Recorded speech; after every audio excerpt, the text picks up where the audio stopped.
नमस्कार, स्वागत है एक बार फिर से चुनावी समर में। हम लेकर आए हैं आपके लिए बीएसपी फैमिली के कुछ और अपडेट्स। सुप्रीम कोर्ट में भी चलती है मोदी की धौंस। जी हां, भगवान जगन्नाथ की रथ यात्रा के लिए आए फैसले को लेकर जिस तरह से सुप्रीम कोर्ट के रुख में बदलाव आया, उससे इस बात को फिर से हवा मिल गई कि इस वक्त भारत में न्यायपालिका भी मोदी सरकार के अधीन है।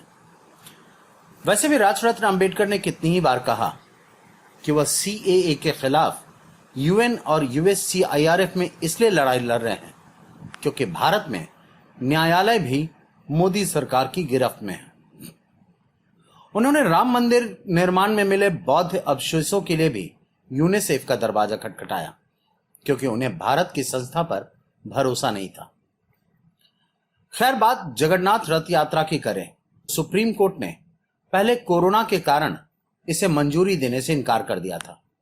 सुप्रीम कोर्ट ने कहा था कि अगर कोर्ट ने रथ यात्रा को मंजूरी दे दी तो भगवान भी उन्हें माफ नहीं करेंगे। लेकिन केंद्र की मोदी सरकार को सुप्रीम कोर्ट का यह फैसला रास नहीं आया, जिसके बाद कोर्ट को अपना रुख बदलना पड़ा। आपको बता दें कि पुरी में भगवान जगन्नाथ की रथ यात्रा निकालने को लेकर अनिश्चितता समाप्त हो गई और सुप्रीम कोर्ट ने शर्तों के साथ रथ यात्रा निकालने की अनुमति दे दी।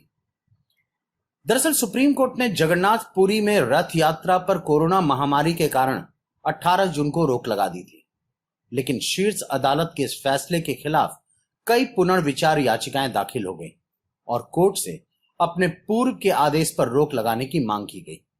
इसके बाद पुनर्विचार याचिकाओं पर सुनवाई करते हुए चीफ जस्टिस एस.ए. बोबड़े के नेतृत्व में 3 जजों की बेंच ने रथ यात्रा निकालने की अनुमति दे दी।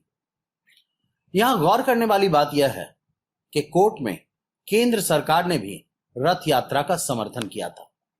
यहां मोदी सरकार के रुख से 2 बातें निकलकर सामने आई। पहला तो यह कि सरकार ने दबाव बनाकर सुप्रीम कोर्ट को अपना फैसला बदलने पर मजबूर किया। इससे यह साबित होता है कि मोदी सरकार न्यायपालिका को भी स्वतंत्र नहीं रखना चाहती।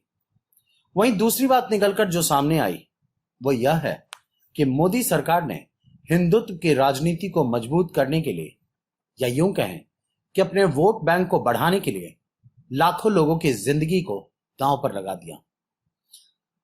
जाहिर सी बात है कि अगर रथ यात्रा होगी तो किसी भी कीमत पर सोशल डिस्टेंसिंग का पालन हो पाना मुश्किल है।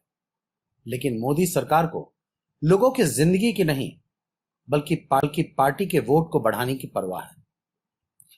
कुल मिलाकर हम यह कह सकते हैं कि मोदी सरकार के सुप्रीम कोर्ट में धौंस को देखकर राजरत्न अंबेडकर का आरोप भी सच साबित हुआ कि न्यायपालिका सरकार के अधीन है। साथ ही सरकार पार्टी की खातिर जनता की जिंदगी को भी दांव पर लगा सकती है। हमारे साथ बने रहने के लिए आपका धन्यवाद। आप हमारे प्रोग्राम्स को today.com पर भी देख सकते हैं और आप हमें टुडेज टीवी पर ट्वीट भी कर सकते हैं। Thank you.